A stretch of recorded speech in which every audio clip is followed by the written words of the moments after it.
Assalamualaikum warahmatullahi wabarakatuh. Shalom. Salam sejahtera buat kita semuanya.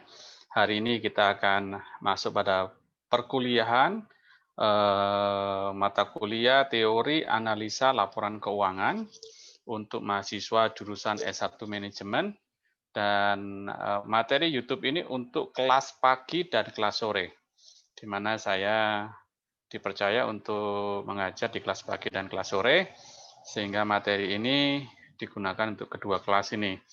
Baik, saudara-saudara semuanya, topik kita pada kali ini adalah masalah analisis rasio, khusus analisis rasio. Jadi nanti tugas yang akan saya berikan, ini saya awal-awal saya memberikan tugas kepada Anda semuanya, untuk Anda membuat sebuah rangkuman tentang rumus-rumus daripada analisis rasio. Nanti rumus analisis rasio itu Anda bisa mencari di perpustakaan, di buku manajemen keuangan, atau pembelanjaan perusahaan. Jadi dua judul buku ini ada analisis rasio. Analisis rasio. Nanti kita akan belajar terlebih dahulu apa itu analisis rasio. Oke, saya akan share materi kita pada hari ini, saudara semuanya. Ya, ini adalah materi kita.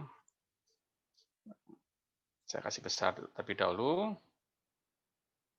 Oke, mengulang daripada materi kita beberapa minggu yang lalu, bahwa tujuan daripada perusahaan itu adalah memaksimalisasi profit, yang artinya adalah tujuan daripada perusahaan itu adalah profit oriented atau mengejar keuntungan. Ya kan, baik keuntungan jangka pendek maupun keuntungan jangka panjang. Keuntungan jangka pendek itu adalah tahunan, setiap tahun. Setiap tahun dia harus profit. Jangka panjang, ya mungkin dalam 5 tahun dia harus mendapatkan keuntungan yang sudah ditetapkan oleh perusahaan. Misalnya keuntungannya adalah 10% dari modal awal yang dia miliki. Contoh misalnya perusahaan ini membuka pertama kali perusahaannya dengan nilai usaha 1 miliar, maka diharapkan setiap tahun dia mengalami keuntungan sekitar 10%. Jadi setiap akhir periode dia dapat untung 100 juta. Dari 10% dari 1 miliar, saudara ya. Tapi dia juga bisa menentukan keuntungan untuk jangka panjang, misalnya 5 tahun. Berapa keuntungan untuk 5 tahun?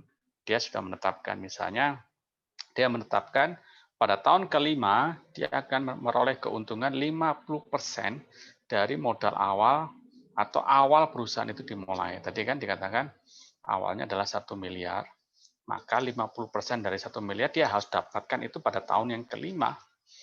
Nah, kurang lebih sekitar 500 juta atau setengah dari modalnya dia dapat. Nah, itu tujuan daripada perusahaan adalah untuk mengejar keuntungan. Saudara ya, kenapa dikejar keuntungan? Ya, agar perusahaannya itu makmur.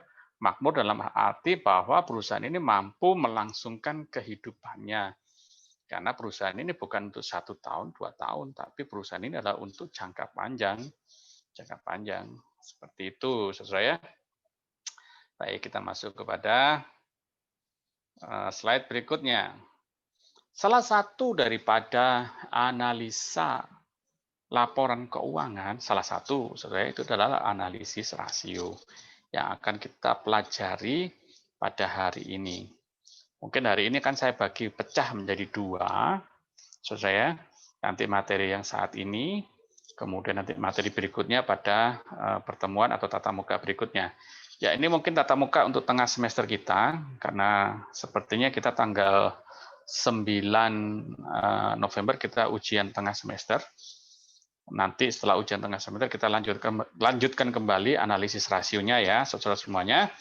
Tapi di awal saya sudah memberikan tugas kepada Anda untuk Anda membuat rangkuman, yaitu Anda mencari rumus-rumus daripada analisis rasio sebanyak yang kalian bisa dapat dari buku-buku yang tadi saya sebutkan, yaitu manajemen keuangan, karangannya siapa aja, saudara ya. Ada pembelanjaan perusahaan, karangannya siapa saja, atau ada buku juga tentang analisis laporan keuangan, karangannya siapa saja, saya tidak membatasi, yang penting Anda bisa mendapatkan rumus-rumus daripada analisis rasio, saudara ya. Ya, analisis rasio itu merupakan dasar, saudara ya. Dikatakan dasar untuk menilai dan menganalisa prestasi operasi perusahaan. Ini adalah tujuan daripada analisis rasio, adalah untuk menilai dan menganalisis prestasi operasi perusahaan. Prestasi apa? Tentunya prestasi keuangannya, saudara ya. Bagaimana perusahaan itu mengelola dan melaksanakan dan memperoleh keuntungan dari operasional perusahaannya. Nah, seperti di awal pertama kali kita belajar, ada satu periode akuntansi atau satu periode pencatatan keuangan. Maka analisa laporan keuangan atau analisis rasio itu akan kita analisis pada akhir periode. Jadi rumus-rumus nanti yang saya tugaskan kepada Anda itu nanti akan dihitung itu pada akhir periode, ya kan, atau akhir pencatatan akuntansi, atau lebih sederhana lagi yaitu pada akhir tahun. Seperti itu, saudara ya.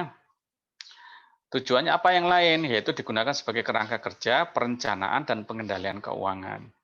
Ya, karena dianalisis pada akhir periode atau pada akhir tahun, maka nanti hasil analisis itu akan dibuat sebagai perencanaan keuangan pada tahun berikutnya.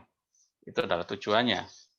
Bahkan kita coba lihat yang lain, bahasan dalam analisis rasio keuangan adalah faktor krisis dalam analisis rasio keuangan. Ya, apakah dalam rasio keuangan itu ada hal-hal yang perlu diperhatikan? Misalnya contoh yang paling gampang, bagaimana dengan keuntungannya? Apakah dia memperoleh keuntungan dalam setiap tahun? Ataukah dia mengalami kerugian setiap tahun? Nah, ini perlu dianalisis, saudara ya. Dianalisis secara kritis, yang artinya kritis itu dianalisis secara detail dan memberikan gambaran yang jelas dan pengambilan keputusan untuk digunakan perencanaan pada tahun yang akan datang. Seperti itu ya, saudara semuanya. Mempelajari bagaimana analisis rasio keuangan tersebut digunakan dan membahas secara logis laporan sumber dan penggunaan dana. Ya, di dalam laporan keuangan itu ada penggunaan dana, ada juga sumber-sumbernya. Sumber-sumbernya bisa dari operasional perusahaan, dari penjualan saham, seperti itu, saudara semuanya. Nah, analisis rasio keuangan. Setiap orang akan mempergunakan rasio keuangan dengan cara yang berbeda. Ya, disesuaikan dengan kebutuhan. Rumus daripada analisis rasio itu sudah paten. Nanti Anda bisa melihat rumus itu. Rumus itu sudah paten, sudah melalui analisis dan riset-riset dari para pakar-pakar keuangan, ya kan? Kita tinggal menggunakannya aja disesuaikan dengan kebutuhan yang diinginkan. Karena apa? Tujuan daripada kita mempelajari teori analisis laporan keuangan, kita itu adalah sebagai seorang analisis terhadap sebuah laporan keuangan. Jadi apa hasil analisis itu? Hasilnya adalah untuk memberikan gambaran kepada perusahaan tentang capaian yang dia peroleh. Itu yang pertama. Yang kedua adalah untuk pengambilan keputusan. Dan yang terakhir, yang ketiga adalah untuk perencanaan apa keuangan pada tahun yang akan datang. Seperti itu. Nah, ini bagi manajer, ya tentunya masalah yang paling utama dalam laporan keuangan itu lebih banyak disoroti itu masalah kredit, saudara ya. Dan risiko-risiko potensial yang lainnya. Nah, berikutnya, analisis laporan keuangan itu juga adalah untuk menganalisis bagaimana para investor mempergunakan rasio keuangan ini sebagai alat untuk mengevaluasi nilai saham dan obligasi bagi perusahaan. Saudara semuanya, perusahaan kadang-kadang dia memperoleh pendapatan bukan hanya dari operasional perusahaan. Contoh misalnya, dia adalah perusahaan industri otomotif atau industri mobil. Tentunya dia memproduksi mobil. Saat mobil diproduksi, dia jual. Keuntungannya adalah dari hasil penjualan mobil tersebut. Nah, keuntungannya akan masuk kepada income. Tetapi kadang-kadang juga ada perusahaan-perusahaan yang dia mendapatkan income bukan hanya dari operasional, tapi dia mengalokasikan dana, kemudian dia jual dalam bentuk saham, kemudian sahamnya ditawarkan kepada masyarakat, nanti masyarakat akan membeli. Nah, sejauh mana masyarakat mau membeli saham daripada perusahaan tersebut, nah ini merupakan keuntungan. Jadi kalau sahamnya itu habis terjual dan memiliki nilai, nilai ini artinya bahwa sahamnya dijual dengan harga yang sangat tinggi sekali. Karena saham itu nilainya juga bisa naik, bisa juga turun. Kalau nilai saham itu juga termasuk uang ya, masuk dalam nilai uang. Kalau sahamnya dia nilai uangnya naik terus, berarti perusahaan itu mengalami keuntungan, saudara. Nanti ada rasio-rasio yang menghitung berapa keuntungan perusahaan dari penjualan saham. Seperti itu, saudara semuanya. Nah, ini adalah beberapa, kelompok-kelompok daripada analisis rasio. Rasio. Coba kita lihat satu-satu. Kelompok yang pertama adalah rasio likuiditas. Anda ketahui apa itu likuiditas? Yaitu apa solvabilitas, apa itu aktivitas, apa itu profitabilitas. Nah, dari PPT atau PowerPoint ini, dari slide ini, saya memberikan tugas yang kedua buat Anda. Setelah tadi tugas yang pertama adalah Anda mencari rumus-rumus daripada analisis rasio. Sejauh mana mendapatkannya, sejauh mana Anda membaca buku, tulis di dalam sebuah kertas, ya bisa diketik, tapi ada juga mahasiswa yang tidak bisa mengetik di komputer, bisa tulis tangan, yang penting tulis tangannya jelas, ya, jangan sampai saya tidak bisa membacanya, maka saya menafsirkan yang lain. Nah, tugas yang kedua buat mahasiswa adalah kelas pagi dan kelas sore, tolong Anda mencari definisi dari keempat ini. Apa itu rasio likuiditas? Apa itu rasio solvabilitas? Apa itu rasio aktivitas? Dan apa itu rasio profitabilitas? Tolong Anda mencari definisi dari keempat rasio ini. Oke, tugas Anda yang kedua. Oke, saya akan menjelaskan kepada Anda, likuiditas itu adalah kemampuan perusahaan untuk membayar kewajibannya atau hutang-hutangnya dalam jangka pendek. Itu adalah rasio likuiditas. Nah, nanti dalam rasio likuiditas itu ada rumusnya, seperti current ratio, hutang lancar dibagi dengan aktiva lancar. Sejauh mana perusahaan itu mampu membayar hutangnya dengan aktivanya. Nah, itu adalah rasio likuiditas, yaitu kemampuan perusahaan untuk membayar hutang-hutangnya dalam jangka pendek. Nah, itu adalah rasio likuiditas. Berikutnya adalah rasio solvabilitas. Ya, solvabilitas adalah kemampuan perusahaan membayar kewajibannya atau hutangnya jangka panjang. Jadi kalau likuiditas itulah jangka pendek, kalau solvabilitas itu adalah jangka panjang. Jangka pendek itu berapa tahun sih, Pak? Ada yang bertanya seperti itu. Ya, biasanya ada beberapa buku yang memberikan definisi yang berbeda sekali, tapi saya boleh merangkum menjadi satu berdasarkan buku-buku yang saya baca. Nanti mahasiswa juga bisa membaca dari banyak sumber. Kalau saya merangkumnya, untuk likuiditas, kemampuan perusahaan membayar kewajibannya atau hutangnya jangka pendek, itu ada beberapa buku yang memberikan definisi 5 tahun. Itu disebut dengan jangka pendek. Jadi kalau kita perusahaan itu berhutang selama 5 tahun, jadi kemampuan perusahaan itu membayar hutangnya dengan durasi waktu 5 tahun, semakin cepat dia membayar, itu semakin baik. 5 tahun itu kategori jangka pendek atau kategori likuiditas. Nanti kalau solvabilitas itu berarti 6 tahun ke atas. Sampai sejauh mana perusahaan itu memberikan kesepakatan dengan memberikan hutang berapa tahun. Itu di atas 6, 7, 8, dan sampai berapa tahun. Itu berdasarkan kesepakatan. Berapa lama? Saya tidak bisa menjelaskan karena beberapa peristiwa-peristiwa di lapangan itu berbeda-beda. Ada perusahaan yang bisa berhutang selama 5 tahun, 6 tahun, 7 tahun, 8 tahun, 10 tahun, 15 tahun. Nah, itu tergantung kesepakatan antara perusahaan dengan yang memberikan hutang. Rasio aktivitas adalah rasio operasional sehari-hari yang dimiliki oleh perusahaan seperti persediaan, ya, saudara ya, kemudian peralatan. Nah, itu ada rasio-rasio aktivitas, berapa bahan baku yang diperoleh. Nah, itu menggunakan rasio aktivitas.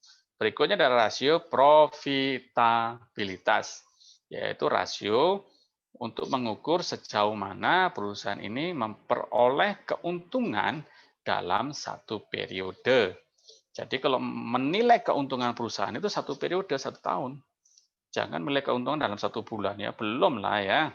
Atau dalam 1 semester 6 bulan, nggak bisa. Teorinya tetap mengatakan 1 periode. Nah ini nanti beberapa mahasiswa mengambil skripsi untuk menilai profitabilitas itu dinilai dalam jangka waktu 6 bulan, 8 bulan, nggak bisa. Itu kan laporan keuangan belum ada. Laporan keuangan itu diterbitkan pada akhir periode. Seperti itu, saudara ya. Oke. Nah, ini adalah rasio definisi daripada rasio likuiditas. Nah, ini yang tadi saya sudah jelaskan kepada Anda semuanya. Kita coba bedah satu persatu. Apa itu rasio likuiditas? Itu bisa kita lihat mengukur kemampuan perusahaan untuk memenuhi kewajiban keuangannya jangka pendek tepat pada waktunya.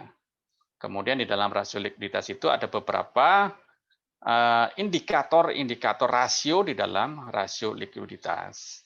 Rasio likuiditas itu kelompoknya ada beberapa rasio, di situ disebutkan ada current rasio, ada juga quick rasio.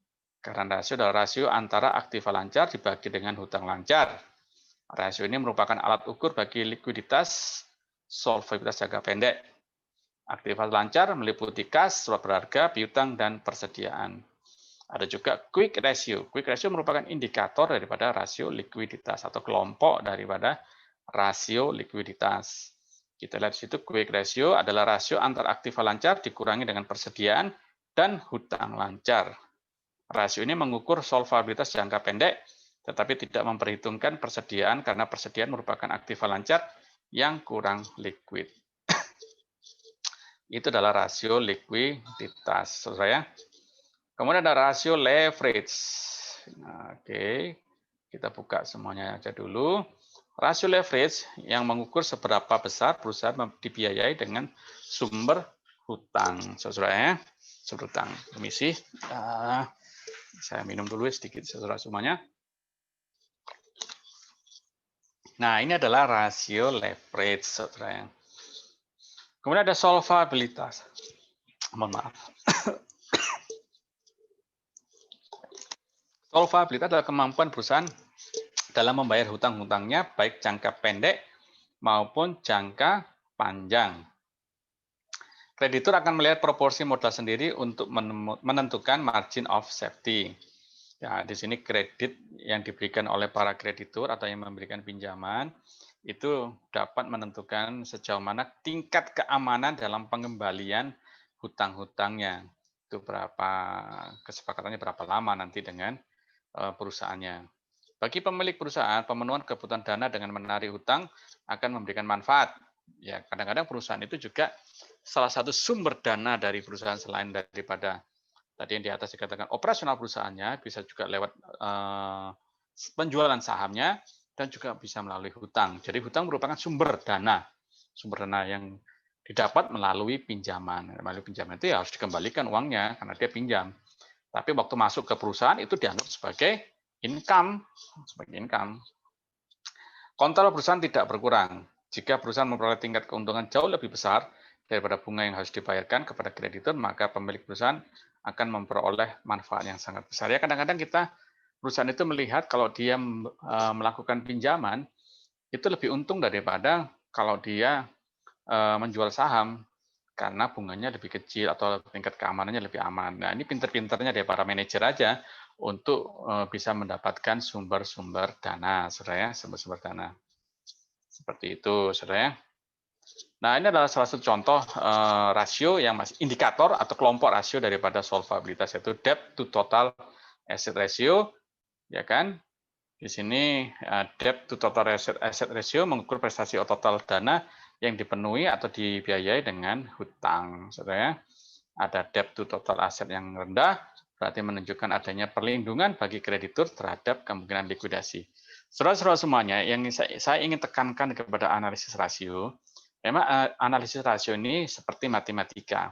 Jadi ada rumusnya. Makanya tadi di awal saya memberikan tugas kepada Anda semuanya untuk mencari rumus-rumus daripada analisis rasio. Dari keempat analisis rasio yang tadi saya sebutkan di atas. Tapi kita jangan terlalu fokus kepada matematikanya. Matematika itu sudah pasti, sudah paten. Rumusnya tidak bisa diubah-ubah. Nah, yang paling penting adalah rumus itu memiliki makna, saudara ya, memiliki makna. Nanti hasil daripada perhitungan Anda, rumus rasio, itu harus kembalikan kepada teori karena ada makna. Maknanya berupa teori-teori daripada analisis rasio. Itu yang paling penting ya, paling penting. Berikutnya adalah time interest earned ratio atau rasio antara laba sebelum bunga dan pajak yang disebut dengan EBIT. EBIT itu singkatan earning before interest and tax.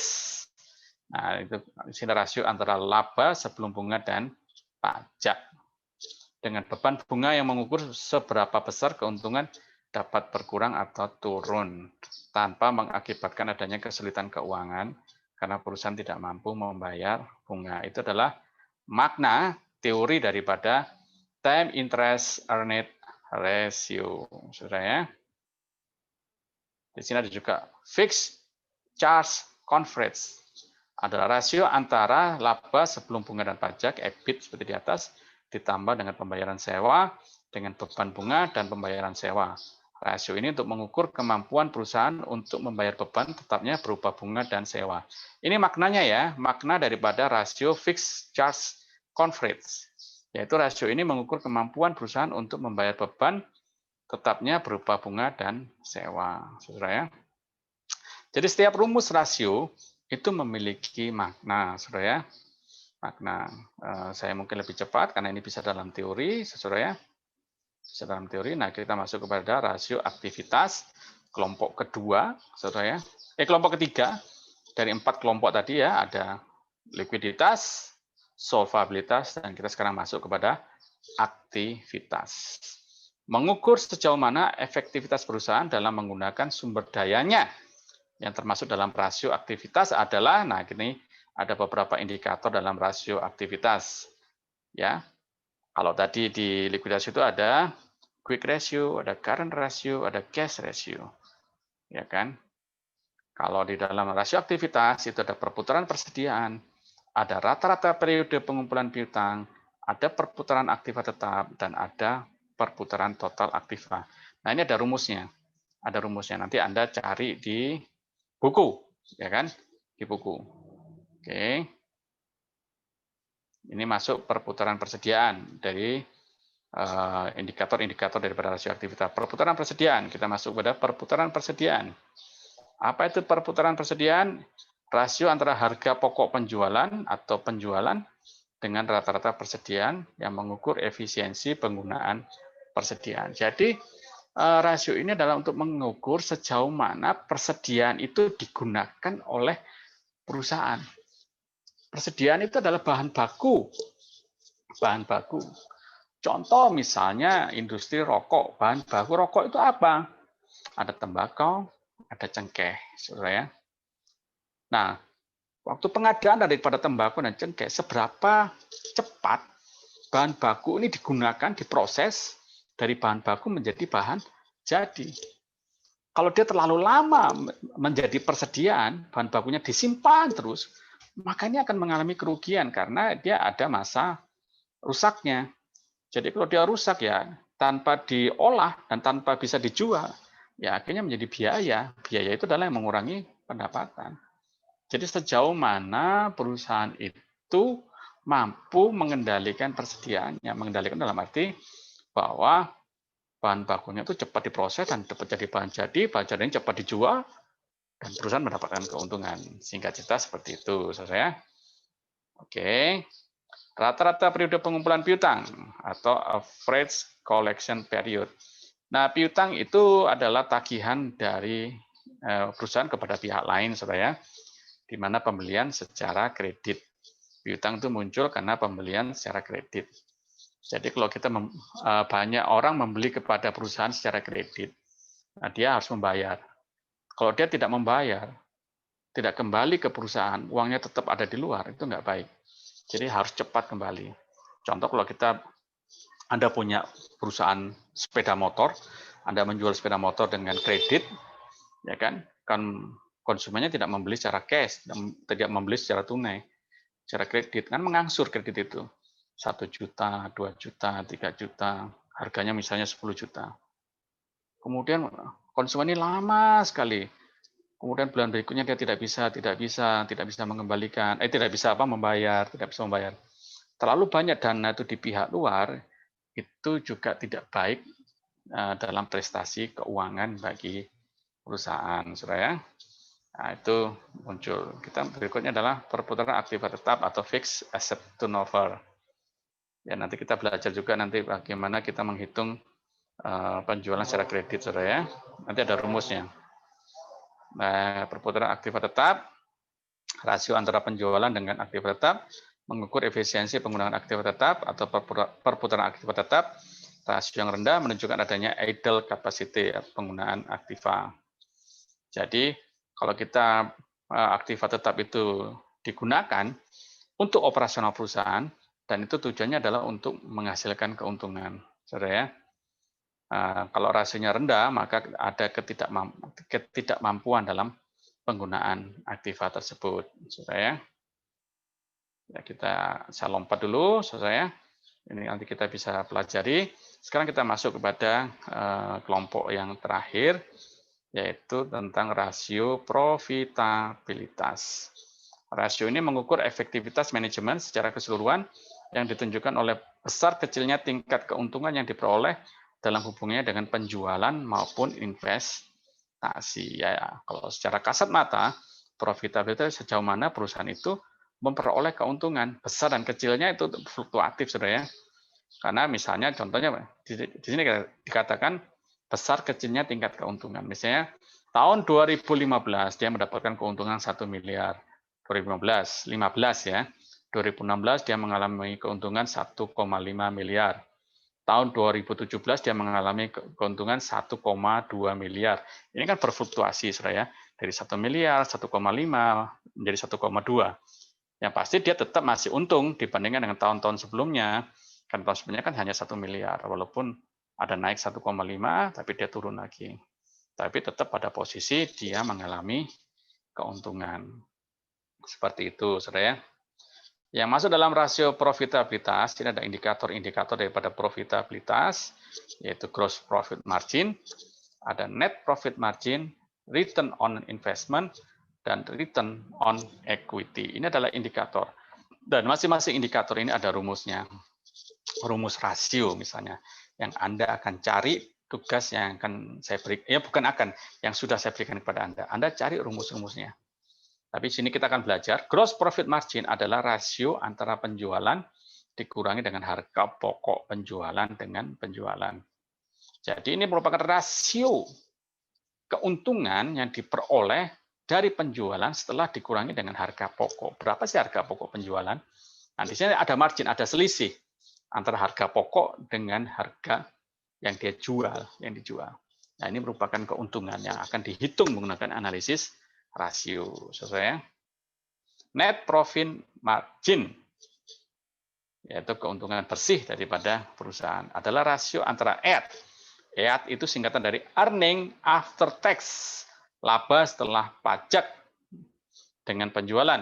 Yang mengukur laba bersih, EAT, yaitu earning after tax atau pendapatan bersih setelah dikurangi dengan pajak, yaitu yang dihasilkan dari setiap penjualan. Nah, definisinya adalah berapa sih penjualan setelah dikurangi dengan pajak, ya kan? Setelah dikurangi, itulah keuntungan bersih, ya kan? Jadi kalau ada laba, belum tentu itu laba, karena dia harus dikurangi dengan tax-nya dulu, dengan pajaknya. Wajib dong setiap perusahaan membayar pajak, jangan sampai nggak membayar pajak ya. Itu namanya nanti bisa kenakalan perusahaan, saudara ya, kenakalan perusahaan. Return on investment atau ROI atau return on total asset atau analisis dew point adalah rasio antara laba setelah pajak EAT dengan total aktiva.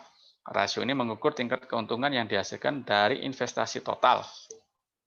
Rasio yang lebih rendah dapat disebabkan karena net profit margin yang rendah atau karena perputaran total aktiva yang rendah atau keduanya.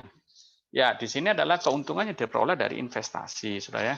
Ini penting sekali untuk dianalisis oleh perusahaan berapa investasi yang dia buat, itu harus mengalami keuntungan juga, saudara ya. Oke, ini ada rasio on net worth atau return on stockholder. Ya, ini berdasarkan nanti dengan penjualan saham. Oke, ini di penjualan saham nanti kita akan belajar setelah ujian tengah semester, saudara ya. Tapi materi ini saya berikan nanti lewat Simakat ya.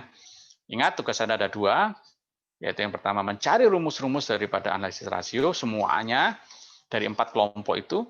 Kemudian yang kedua adalah Anda mencari definisi dari keempat kelompok, yaitu rasio likuiditas, solvabilitas, rasio aktivitas, dan rasio profitabilitas. Itu adalah materi kita pada hari ini untuk mata kuliah teori analisa laporan keuangan bagi mahasiswa kelas pagi dan kelas sore. Oke, seperti itu, saudara ya. Kita tetap menjaga social distancing, saudara ya. Kita tetap menjaga kesehatan kita, tetap semangat dalam belajar, walaupun kita belajar dalam situasi pandemi COVID-19, tapi tidak mengurangi belajar atau mengajar saya kepada mahasiswa. Jaga kesehatan terus, saudara ya. Salam sehat selalu, tetap semangat untuk belajar. Sampai jumpa kembali.